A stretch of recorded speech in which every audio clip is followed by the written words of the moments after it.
I'm Jesse Goldman, partner in the Competition, International Trade and Foreign Investment Group at Osler. Canadian businesses have been wondering about the implications for their business with the U.S. since the election. Today we're going to discuss how Trump trade and tariff policies, to the extent we know what they are, will affect Canadian businesses going forward. Tariffs on imports were the hallmark of the Trump trade policy from 2016 to 2020, with a focus on China. Those tariffs, however, also became tariffs on the U.S.'s allies, including Canada.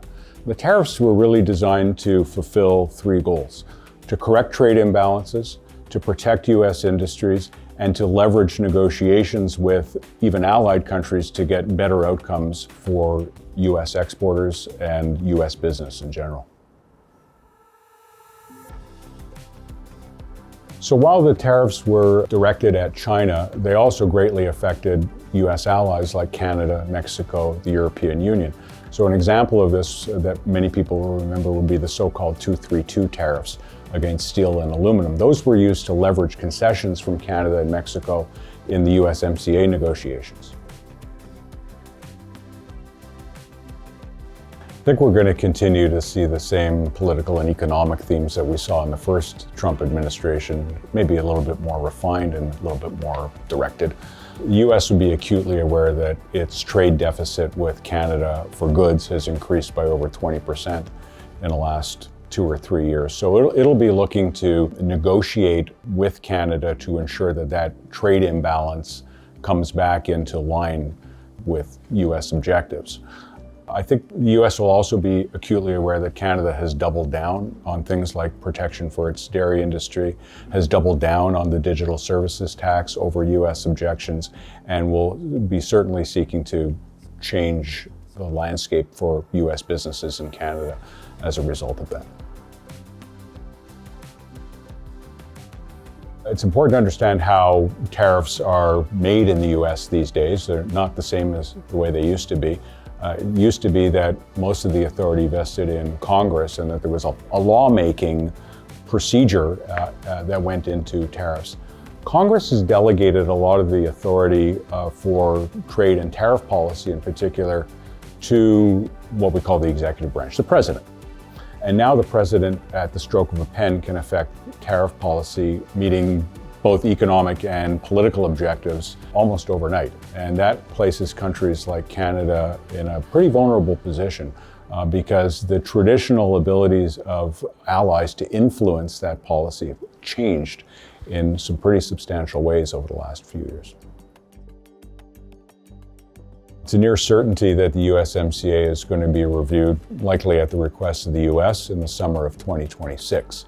Canada and Mexico will be playing defense at that point because the U.S. has a number of grievances about the USMCA and it wants them fixed in a way that helps the U.S. So for Canadian business, it's looking at months, if not years, of uncertainty around the outcome of those negotiations. And in fact, whether there's going to be a USMCA in existence at the end of that at all. The U.S. may demand concessions from Canada on various issues, which could include supply management, a long-time irritant for the U.S., particularly Canada's dairy supply management. I think the U.S. will be looking for wholesale changes in Canada's supply management system that would favor U.S. exporters. The other one would be the digital services tax. U.S. big tech has been very upset about Canada's digital services tax and the fact that it was done unilaterally over the objections of the U.S. The other one would be domestic ownership restrictions on telecom, and we'll probably be looking to either get rid of or substantially change protections for Canadian cultural industries. It's the uncertainty associated with moving from a rules-based trading system to a pretty chaotic and unilateral environment driven by a U.S. agenda.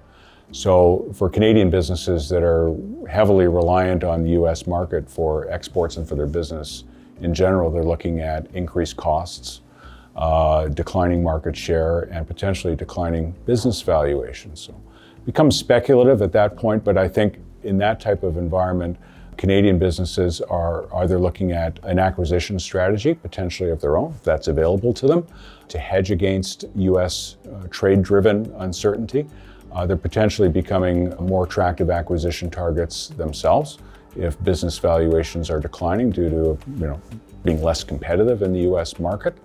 And in an environment with reduced U.S. market access, I think the general message for Canadian businesses is to start planning now. Canada will need to respond. It'll need to respond for economic as well as political reasons, and it'll respond by retaliating against U.S. industries. So this puts Canada in a very difficult position. There's a delicate balance that has to be struck between retaliation and ensuring the prosperity of business. It's a very fine line that has to be walked by Canada. But the name of the game will be, once unilateral measures start, retaliation almost always ensues. Canadian businesses can prepare in a couple of key ways. One would be supply chain diversification and diversification of their markets, bearing in mind that the U.S. may become a more difficult place to sell into and that Canada may become a more difficult business environment as well. This is going to be a rapidly changing environment. Things can change in terms of tariffs and other U.S. trade policy literally overnight. So they've got to engage experienced trade experts and trade counsel so that they can get the advice they need quickly in order to plan for these changes.